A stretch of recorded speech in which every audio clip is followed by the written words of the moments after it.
Bom dia, sétimo ano. Vamos para mais uma aula de geografia. Hoje vamos dar continuidade ao capítulo 10, o espaço brasileiro e sua diversidade. E a aula de hoje vocês verão a partir da página 271 a 281. Então vamos lá. Brasil, a pátria das águas, reservas fluviais brasileiras. Então no Brasil, gente, se encontra aproximadamente 12% de toda a água doce do mundo. E assim forma o maior reservatório de água doce mundial. E por que, gente, tanta quantidade de água no nosso território? Isso devido ao clima. O nosso clima que se caracteriza pela grande quantidade de chuva na maior parte do nosso território. E assim apresenta rios extensos e com grande volume de água. Outro ponto importante é que a nascente dos nossos principais rios é referente ao Planalto da Guiana, Cordilheira dos Andes e do Planalto Brasileiro. São dessas regiões que nascem nossos principais rios. Um país de extremo. O Brasil, gente, é um país que apresentou escassez de água e abundância de água. Como assim, professora? Abundância porque na região Amazônia, que fica na região norte do Brasil, apresenta a maior bacia fluvial do mundo, pois é nessa região que se encontra o maior rio da Terra, que é o rio Amazônia.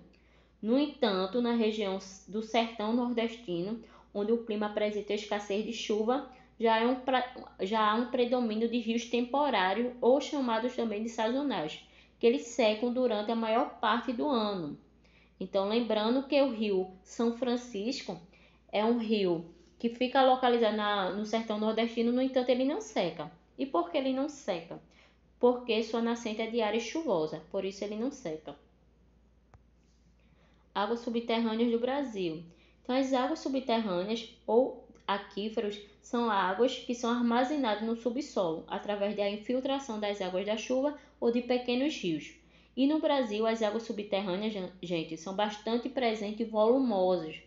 No nosso território estão as maiores aquíferos do mundo, que é chamado de aquífero Guarani, na região sul, como vocês estão vendo aí na imagem, e o aquífero Alto do Chão, na região Amazônia ou na região norte, como vocês estão vendo. A climatologia brasileira, massas de ar que atua sobre o nosso território, sobre o Brasil. Então, vamos estudar agora as 5 massas de ar que atuam sobre o nosso território. A primeira dela é a equatorial continental. Ela é quente e úmida e atua em quase todo o território brasileiro. Ela é formada durante os verões e provoca chuva, gente. Já a polar atlântico é fria e úmida, provoca a diminuição da temperatura da região sul e sudeste durante o período de inverno. A tropical atlântico, ela é quente e úmida e é responsável pela formação da frente polar atlântico e acarreta pesada chuva ao longo da costa brasileira. Existe também a tropical continental, ela é quente e seca e eleva a temperatura e a aridez do ar e atua sobre o oeste do Brasil. E a última massa de ar, gente, é a equatorial atlântica. Ela é quente e úmida e durante os verões ela pode provocar fortes chuvas no litoral nordestino e na região norte do Brasil. Vamos compreender as características naturais dos diferentes climas brasileiros. Então, o primeiro dela é o clima equatorial. Está localizado na maior parte dos estados do norte e do estado do nordeste do Brasil. E o clima é quente e úmido. E sua principal característica, gente, é a chuva em grande quantidade durante todo o ano. O outro clima que se predomina no nosso território é o tropical. Ele pode ser dividido de acordo com o regime de chuva. O que seria regime de chuva, gente? Quantidade de chuva.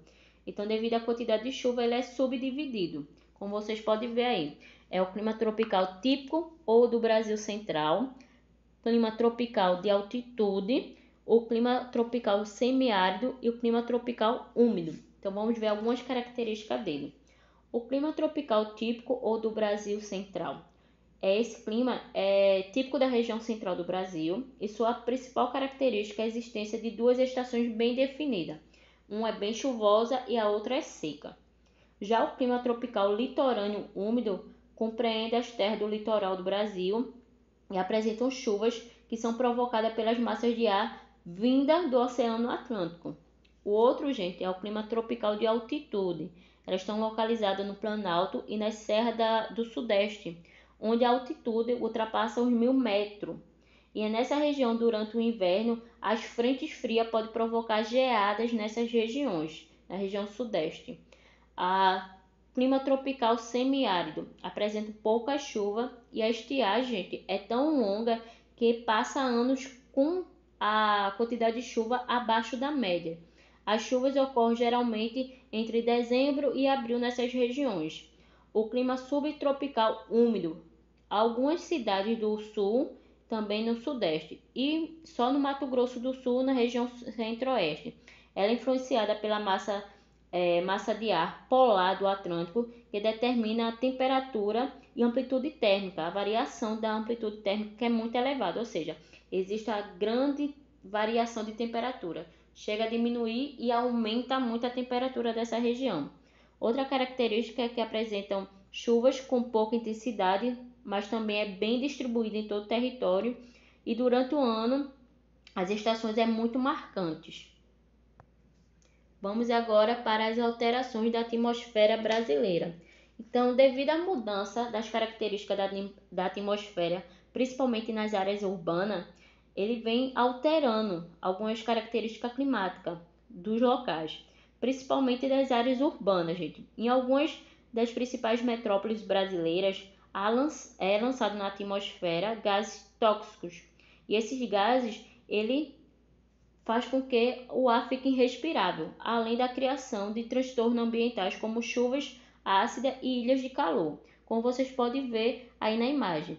Então, a alteração na nossa atmosfera, ela também altera o fator climático dessa região e pode formar transtornos ambientais, como está aí na imagem.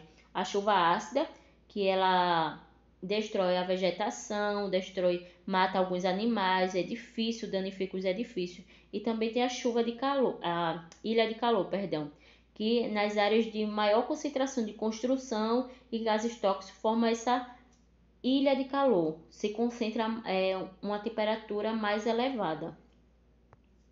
E assim terminamos nossa aula de geografia. Vocês vão responder essas questões. A terceira questão da página 282, as questões que vão da página 283 a 286, as questões que vão da página 288 a 290. Então, espero que tenham compreendido a aula de hoje. Tenham um bom dia e um bom estudo.